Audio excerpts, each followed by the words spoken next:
flat earther. I'm a flat earther.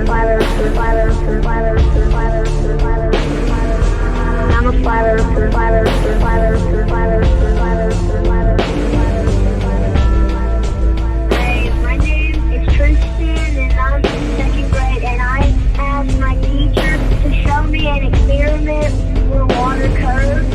She couldn't do it because it doesn't curve. The water always finds a water.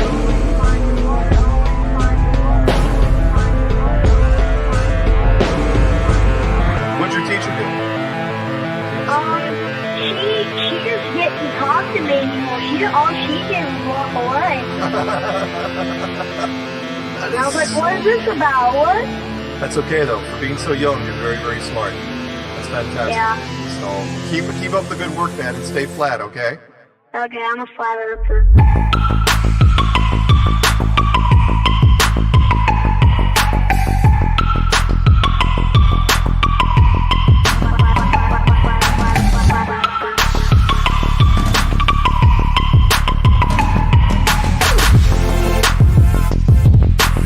She couldn't do it.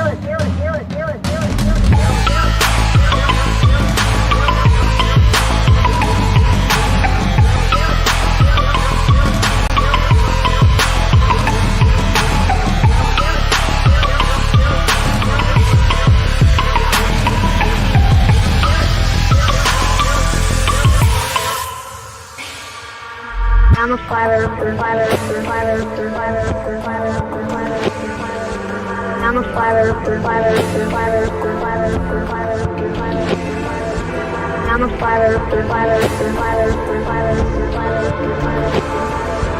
I'm a flat earther.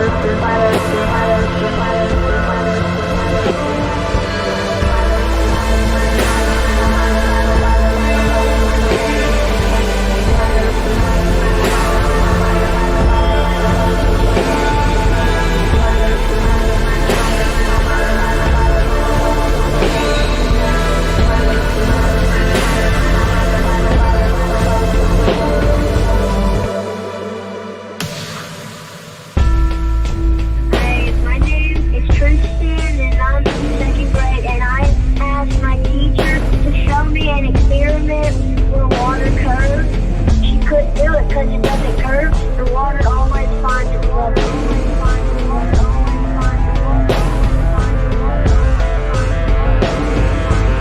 What'd your teacher do? She just didn't talk to me anymore. All she did was walk away. And I was like, what is this about? What? That's okay though. For being so young, you're very, very smart. That's fantastic. Yeah. So keep up the good work, man, and stay flat, okay? Okay, I'm a flat earther.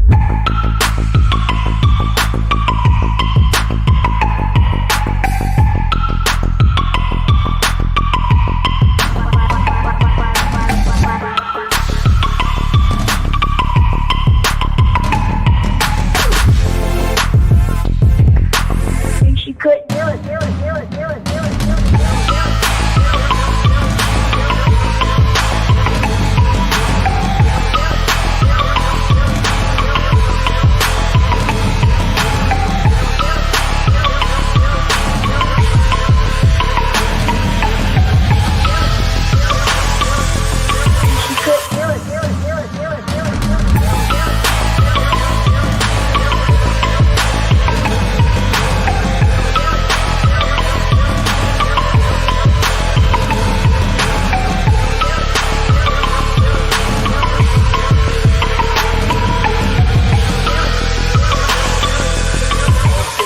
Up for sound bites. This is awesome.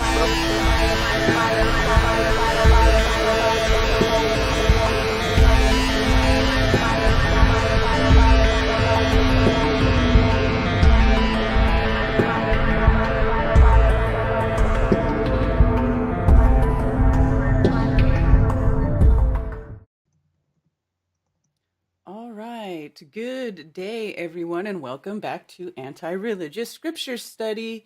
You are here once again with me, Karen B, and Just Jack Flat Earth on this fine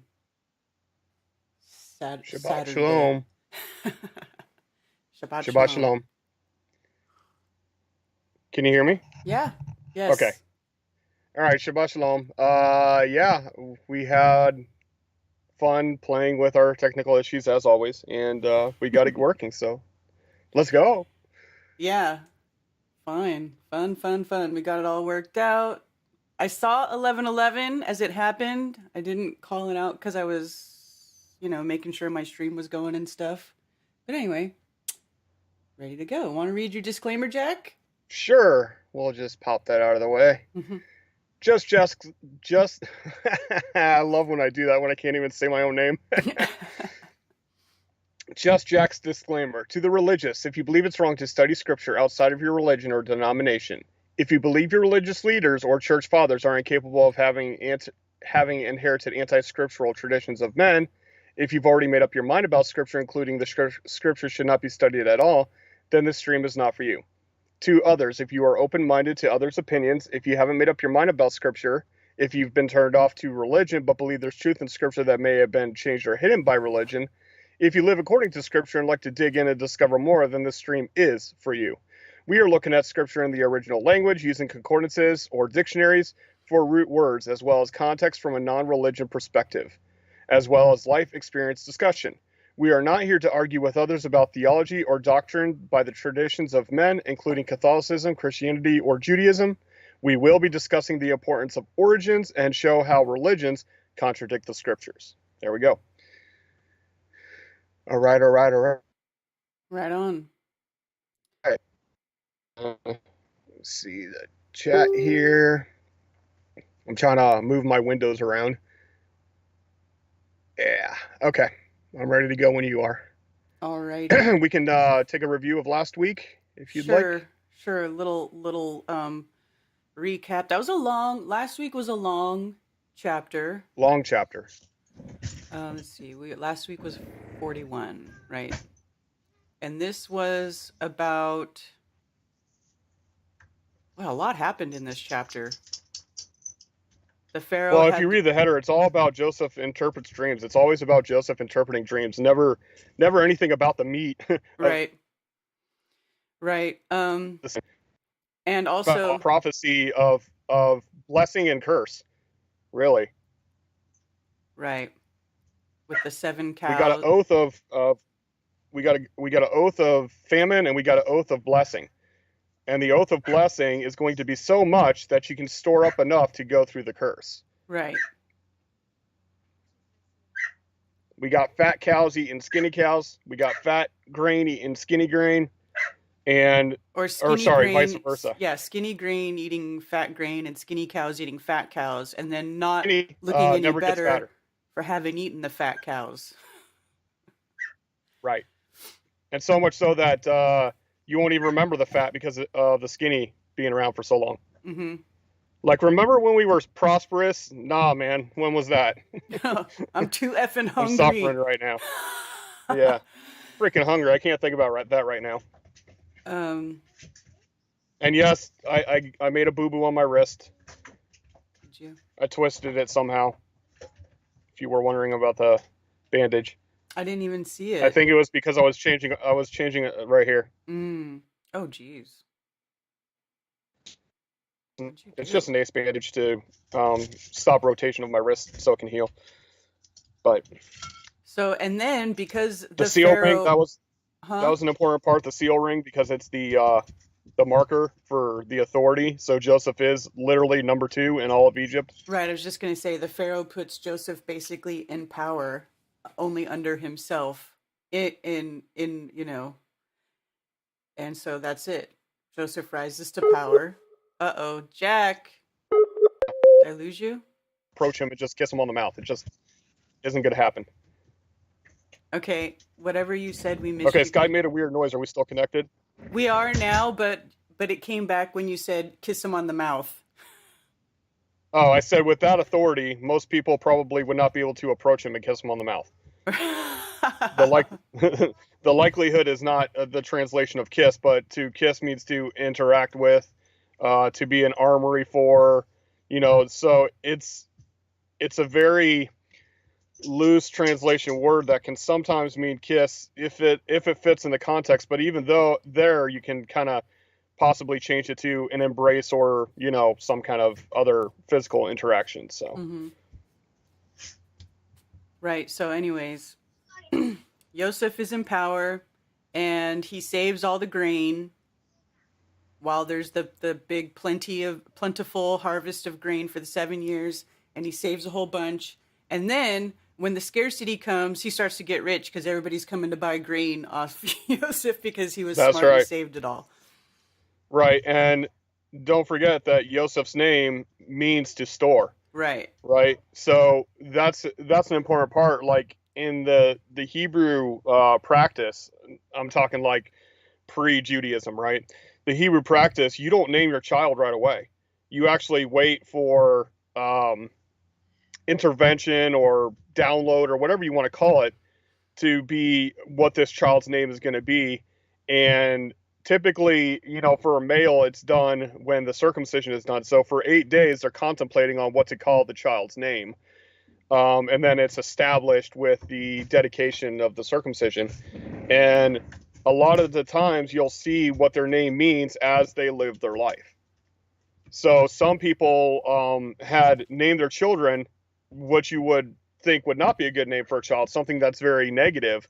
But then you see in their lifetime, it's like it's a prophecy over what's going to happen over the land, not necessarily to the individual, but what the individual's growing up in. So it's kind of interesting when you look into that kind of stuff about what their name means and how it interacts with the narrative. And that's why we skip over the names part, because each name could be like an entire sentence or an entire idea, thought process, where if you look at them in the context of their storyline, it makes perfect sense. But if you just kind of just read over just the names, it becomes very, this one begot that one, begot this one, begot that one, and you're like, who cares? Right. We don't know these characters. We don't know what they're, who they are, what they're about. But when you translate their names, you do find out who they are and what they're about. So there's actually a whole story just in translating the names. And, like I said, if you haven't done it before, if you get a wild hair and you want to check it out, I guarantee you'll find some interesting tidbits in the translations of names. So. Yeah, definitely. All righty. So we can get into 42 if you'd like. Yes. And there's a lot in here that while I was reading it, I was like, oh, that's interesting, but it's linguistic interesting. So I'll just wait for things to jump out at me, and I'll jump in like I do sometimes. Okay. Oh, say this has got 38 verses. So this is the longer one too, then. Not yeah, as long as the last one. It's not short, but it's medium. It's medium. Yeah. It's medium. It's a decent sized chapter. And yeah, it's a decent sized chapter. There are 50 chapters in Genesis. It didn't hurt that much to translate it like the last one. The last one I was like, oh my gosh, am I gonna make it? And I actually got done a day early on that one. So that's cool. Because I was so intent on making sure I got it done. Mm-hmm. So I don't want to speed through it either, because we may miss something. Like right. I wasn't paying attention when it was translated as 30 when it should have been threes, right? Right. Because threes and 30 are the same term, because typically you don't speak of three in plural unless it's 30. But sometimes threes are in plural, and it has to be in the context. Mm-hmm. So it gets interesting. Yeah. All right. Chapter 42 of Genesis. Here we go. And when Jacob saw that there was grain in Mitzrayim, Jacob said to his sons, "Why do you look at each other?" Okay, pause for a second. Mm-hmm. First of all, I don't know. I'm not really sure why in this instant Torah goes back to calling him Yaakov, because he's not Yaakov anymore, is he? No. This is Yisrael. He's right. That's right. Yeah. So the only thing I can think of is because Yisrael becomes a nation, the translators or the recorders can't use Yisrael Otherwise, they may cause confusion. Is the whole nation of Israel saying, you know, see, there's no grain, right? Right. So, yeah, it actually refers to him as Yaakov and not Yisrael. Now, that may not be interesting to some people, but to me it is. Well, Because they it they is made a interesting point. if his name's already changed, and this Yeah. is like after that time. That is, yeah. Yeah, I mean, they made a very exaggerated point. Like, he will no longer be called Yaakov. He will now be called Yisrael, stuff like that. All right. But it is only a narrative, so. Okay. And he said, "See, I have heard that there is grain in Mitzrayim. Go down to that place and buy for us there, and let us live and not die." Okay, so pause for a second. Mm-hmm. So grain is not just grain. It's the bursting out like a grain does on the stalk, and it also means exchange. Okay, so there's a possible for an exchange of food, Mm-hmm. right? And food being the primary source here, grain. So that can be, I see there, I've heard that there's an exchange in Mitzrayim, Mm-hmm. right? There's a place where we can get Or like a some market, grain. like a farmer's market. Exactly. And then it says right there, excuse me, go down to that place and buy. That word buy is the same word. Burst out grain exchange. So the first word is grain, translated from shin bet resh, and the second one is translated as buy, shin bet resh. I see. Yep, that's the first one, and that's the second one. Okay. So it really is about context, right? Mm-hmm. But if you used if you used the exchange in both of those terms, then it would still make sense. See, I've heard there's an exchange in Mitzrayim. Go down to that place and exchange for us there, and let us live and not die. Okay. And Joseph's 10 brothers went down to buy grain in Mitzrayim. But Yaakov did not send Joseph's brother Binyamin with his brothers, for he said, lest some harm come to him. Now, if you remember, Joseph was his favorite child, firstborn of his love. Mm-hmm. Benjamin is his second love child from his love, who died in childbirth. So, very valuable son to him. Okay, so he doesn't Because want him Joseph, going he anywhere. thinks, is dead by animals. That's right. So he's really concerned to save his last remembrance of his beloved wife. That's right. Which was the bad wife. Joseph in earlier chapters was thrown in a pit and then sold into slavery, but then through the interpretation of the dreams and those series of events, he came into power in Egypt, and nobody knows this yet. They don't know this. That's right. Yet. Okay. They all think, his brothers think he's at least in slavery, possibly dead. Mm-hmm. The father thinks he's absolutely dead. And Benjamin doesn't even know him because he was just a baby when it all went down. Right, okay. And the sons of Israel went to buy grain among those who journeyed, for the scarcity of food was in the land of Canaan. And see, it says buy grain, Mm-hmm. right? Buy grain is there's only one word. But they turned it into two. Mm-hmm. It's like sever. Like, it's actually, they went to exchange. Exchange would have been perfectly fine in this instance. All right. And Joseph was the governor over the land, and he was the one who sold to all the people of the land. And Joseph's brothers came and bowed down before him with their faces to the earth, the arets. And it's not really governor, it's master of the realm. Master of the realm. Yep. It's a little higher than what we would think about a governor. Right? I think, yeah. A governor takes the opinion of the people. Joseph can do whatever he wants. He's number 2 in charge. Right. So. Yeah. And Joseph saw his brothers and recognized them, but he acted as a stranger to them and spoke to them harshly and said to them, "Where do you come from?" And they said, "From the land of Canaan to buy food." Like, what are you people doing here? Yeah. You people. So he's messing with them. Hmm. So Joseph recognized his brothers, but they did not recognize him. Yeah, and I don't understand why they use recognize, because it is just know. Mm-hmm. He knew his brothers. His brothers didn't know him. It doesn't mean like they didn't know he existed. It's just they didn't know that he was him. Right. So, yeah, knowing still would have worked there. So, Well, recognize works there too. yeah, I'm I don't think it's saying like it's terrible. not recognize is typically translated from see. This literally means know, to know. Okay. And then if you look at even the King James Version, they translate it as new. It was perfectly fine. So, yeah, if you go to KJV, Yeah, but they knew new. not him. Okay, yeah. Yeah.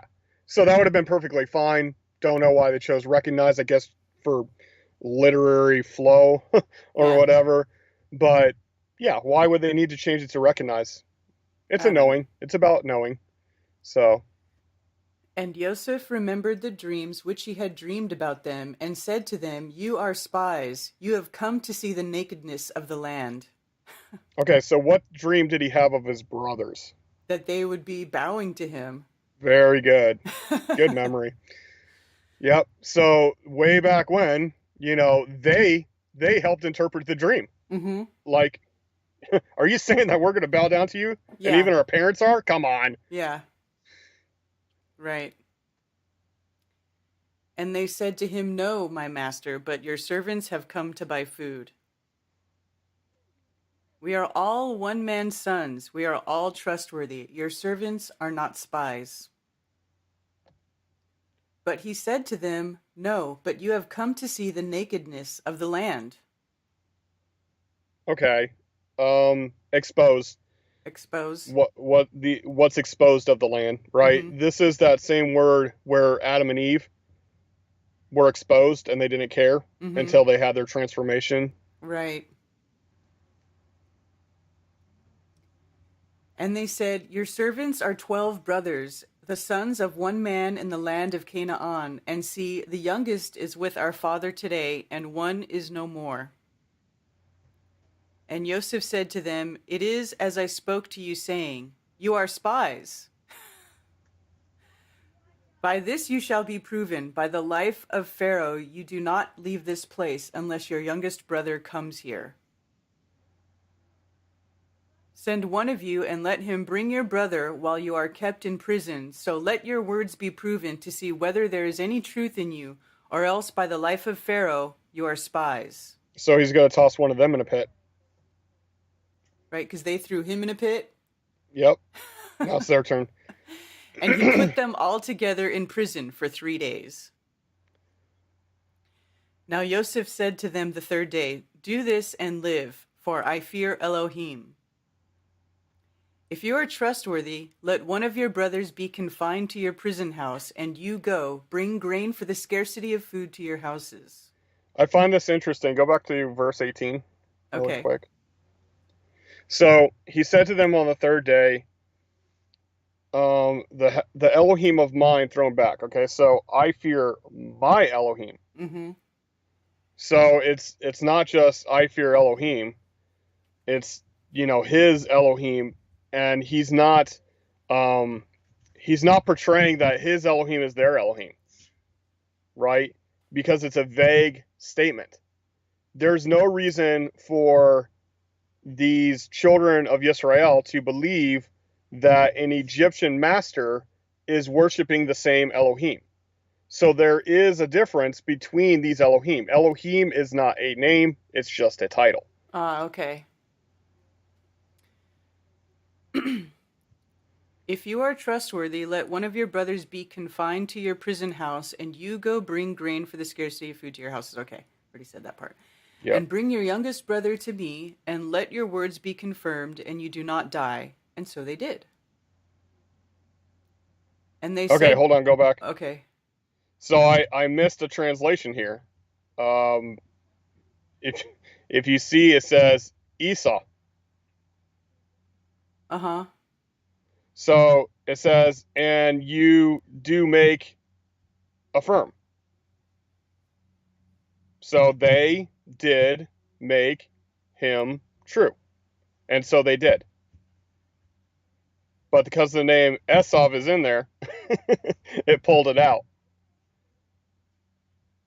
What do you mean? I don't Okay. In the translation, you see Esau? Uh-huh.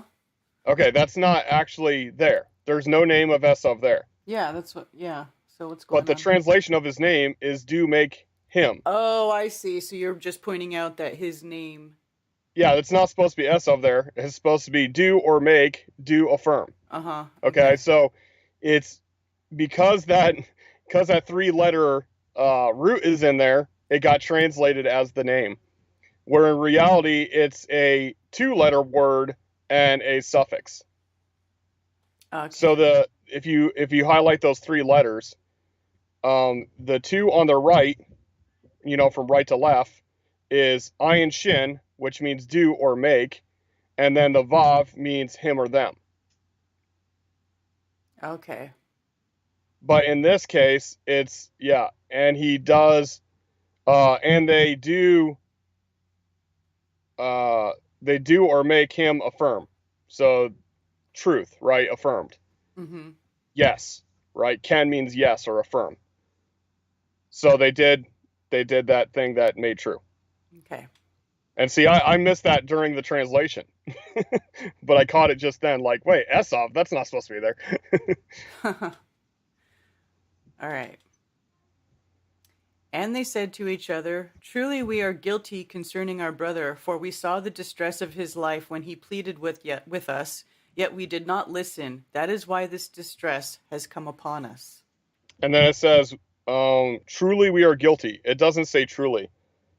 It says, flowing away, guilt. Okay, so flowing away is, depending on the context, you have to know what this flowing away is. In this case, it's a flowing away of doubt. Right. So they're saying So there's no doubt. there's no doubt we're guilty concerning our brother. And Reuben answered them, saying, "Did I not speak to you, saying, 'Do not sin against the boy,' and you would not listen? And see, his blood is now required of us." So he's saying we're getting punished because of what we did to Joseph. Yeah. And they did not know that Joseph understood them, for he spoke to them through an interpreter. And interpret is mock or translate. Because like if you're speaking, Mm-hmm. and someone is mocking you by moving their mouth, pretending like mocking you, right? Like copying. So like if you have 2 children, Mm-hmm. and one's standing in front of you and you're discussing things with your child, and there's another child behind you pretending to be you, lipping your words, that's the same thing as translate. Okay. So it's moving your mouth to mock, or moving your mouth to translate. So in translation, obviously you're moving your mouth to say exactly what they're saying, only in a different language. Ah, okay. So mocking doesn't work here. They didn't know that Joseph understood them, for he spoke through somebody that was mocking them. Like, ooh, you're talking like a Hebrew, let me mock you. Right. Right. That's not what was happening. Right. Because he didn't want them to figure out who he was yet. Exactly. Yeah, and he probably didn't even have to speak out loud, right? He's number 2 in charge. Right. He could say, okay, say this to them. You know. Exactly. And he turned himself away from them and wept, but came back to them and spoke to them. And he took Shimon from them and bound him before their eyes. And Joseph commanded, and they filled their sacks with grain, also to put back every man's silver to his sack, and to give them food for the journey, and thus it was done for them. Yeah, and that sack is actually vessel. So it could have been a sack, or it could have been a basket, it could have been anything. But later on, it does talk about basically a cinch sack where you had drawstrings to stretch the mouth open. Mm-hmm. So later it refers to a sack, but in this case it just means the kali. So kal means all, and then e means plural of. So all of them or to store all. Okay. So they loaded their donkeys with grain and went from there. And as one of them opened his sack to give his donkey fodder at the lodging place, he saw his silver, for there it was in the mouth of his sack. And he said to his brothers, "My silver has been returned, and there it is in my sack." And their hearts sank, and they were afraid, saying to each other, "What is this that Elohim has done to us?" So they came to Yaakov their father in the land of Canaan, and reported to him that all that befell them, saying, "The man, the master of the land, spoke to us harshly and took us for spies of the land." So the davar, the word of the ish, the man, Mm-hmm. Lord the Eretz. Okay, so it's not just spoke. It's the word. It's the, what do you call it? The authoritative order of the word. So it's not just, he was nonchalantly saying. It's like, no, this is the definite word on the matter. But we said to him, "We are trustworthy. We are not spies. We are 12 brothers, sons of our father. One is no more, and the youngest is today with our father in the land of Canaan." And the man, the master of the land, said to us, "By this I know that you are trustworthy. Leave one of your brothers here with me, and take food for the scarcity of food for your households, and go. And bring your youngest brother to me. Then I know that you are not spies, but that you are trustworthy. I give your brother to you, and you move about in the land." Okay, so go back for a second. Okay. Not spies, because affirm action to your action brother of you. Give, it says givey, to you, and action to the Eretz, you merchants of him. So that part wasn't included. You will move about the land like a merchant. Okay. So, in other words, you'll be able to enter the trade route without us thinking you're a spy. Okay. And it came to be, as they emptied their sacks, that look, the bundle of each man's silver was in his sack. And when they and their father saw the bundles of silver, they were afraid. So they're worried because they went and got grain, and they feel like they didn't pay for the grain because because Joseph gave them grain and their money back. Yep. Yeah, he stuck it in their sacks. And they're like without freaked their knowing. out. Like, are they setting us? They probably think they're being set up, huh? Exactly. But what did they say? They're like, "Oh, what is Elohim doing to us? He's punishing us for what we did to our brother." Da da da da. Right. Okay. And Yaakov, their father, said to them, "You have bereaved me. Joseph is no more, and Shimon is no more, and you would take Binyamin. All this is against me." So Reuben spoke to his father, saying, "Take the lives of my 2 sons if I do not bring him back to you. Put him in my hands, and I myself bring him back to you." So he's saying, "Take my children as hostage." So he's like basically trying to guarantee that he'll bring him back. Right. But he said, "My son is not going down with you, for his brother is dead, and he is left alone. If any harm should come to him along the way in which you go, then you would bring down my gray hair with sorrow to Sheol." Okay. And what happens next? You'll have to tune in next week. I have to say, man, the Bible stories are pretty interesting. The stuff that happened. They have a lot more detail than what they put in, Sunday school or cartoons or movies.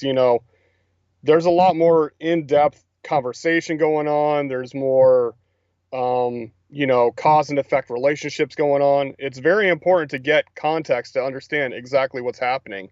Well, what's funny? This is usually where they take like the storyline points that are pushed in the church, like Joseph's interpretation. It's all about Joseph interpreting. So then in the movie, they'll include all of Joseph's interpretations, but they'll leave the other premises of the story out, and then they can add extra stuff in, a love interest or a friendship made or the discussions that were happening in the background of the story. But there's enough here for dialogue to continue the story out, but they just choose to make it for entertainment value or whatever. I don't are they doing it Exactly. on purpose? Are they doing it because of their ignorance, or are they doing it just because they're trying to control the narrative? I don't know. um, I think it's hard to it's to tell, but muddy the every time I watch waters. a Bible-based movie, it pisses me off. I'd rather watch complete garbage than to see somebody twist what the scripture says. Oh my gosh, Jack, have you watched the Noah movie from 2015 with Russell I Crowe? have. I have. I watched that Yeah. the other day and I was like, what is Yep. this? They used stuff from Torah, they used stuff from Enoch, and then they added their own, what do you Well, call it? it Hollywood says flair. in scripture that he goes on the ark with his sons and the wives of his three sons, and then in the Right. movie only one son has a wife and the others don't, and there's this whole dramatic thing about trying to get a wife before they have to get on the boat, and then this whole BS story with Tubal Cain hiding on the ark. Yeah, and Noah trying to make sure that there's no repopulation, trying to make Right, sure and that Noah everybody trying dies. to kill his own children, like. Yep. And that was like at the forefront of it when they had other stuff in there that I was like, oh, look at that. Like, that's really cool. Like where Right. it showed that part where it was like people were light beings in the Garden of Eden before they were flesh. Like, I was like, oh, dude, they put light beings in there. Like, that's really Yep. cool. And they Yep. also showed like the water coming up from the ground, like out of geysers out of the ground, which creates Yep. craters, right? Yep. So it's like, there's some cool stuff in there, but it was way overshadowed by all of their freaking garbage that they had to insert into that story. I was like, man, this could have been such a cool movie if they did not change Yeah, and if put they in all their stayed right crap, on the script of the actual events, it would have been just as epic, right? for sure. And I'm like, Yeah. I feel like what the real story was dramatic enough. Like, why did you guys have to do that? Right. Right? Yeah, and it's Anyway. like, if things had continued the way they were, okay, according to the scripture, the whole human type, okay, I'll just leave it at that because I don't want to get into an argument of who the whatever, Right, who the sons of right. Elohim were and all that stuff. I don't want to get into that. But what I'm saying, the human type would have Mhm. been 100% corrupted if Noah didn't escape with his family, right? There Mhm. was the end result of the way things were going is that there would not be any more connection to the creator and all humankind would be completely corrupted, Mhm. right? That was the whole point of, saving Noah and his family. And it says he was found righteous. Well, this righteous man would not think, I need to wipe out my children, right? Right, exactly. Like that was just I need to stupid. stop all life altogether. That's not, They made him look like a psycho. yeah, it's not the premise at all. And not only that, but it appeared as though it didn't seem like there was actually any interaction between Noah and the creator. It's just like Noah's own like mind that came up with the exactly. idea. He's like, why don't you answer me? Or no, who said Right. that? Tubal Right. Cain said that. But anyways, yeah, there's no actual like communication going on directly between Noah and the creator. Right. And so that's why, I mean, it's I mean, even the simple one of Yosef, where they're like, the coat of many colors and the dreams and all that other stuff, but then they got to have a side interest, with the friendship that's being made between him and his slave master, and Mhm. like it just goes on and on. And this, the 12 commandments, the 10 commandments is complete garbage, man. Like you would think. It's funny because I watched the Ten Commandments recently, the very old one, not the black and white one, the color one, and they were actually doing some good stuff. Like on the tablets, it was like actually Paleo Hebrew on there, which I didn't notice before because I didn't know what Paleo Hebrew was. Mhm. But the whole premise of Noah going up, sorry, not Noah, but Moshe going up by himself and getting the commands, and no point where the people gathered together at the bottom of the mountain, and they all hearing together the words of Yah, shaking the mountain, and they feared death. And, it's like, that's a very important part. It's an integral part of knowing that this was the only million man experience of Yah in existence, where all the other ones are just some dude in the middle of the forest or the desert or whatever that hears from a deity that becomes the premise of their new religion, right? This is a whole group of people. Like, there's no question here of who the creator is because they're hearing from him directly.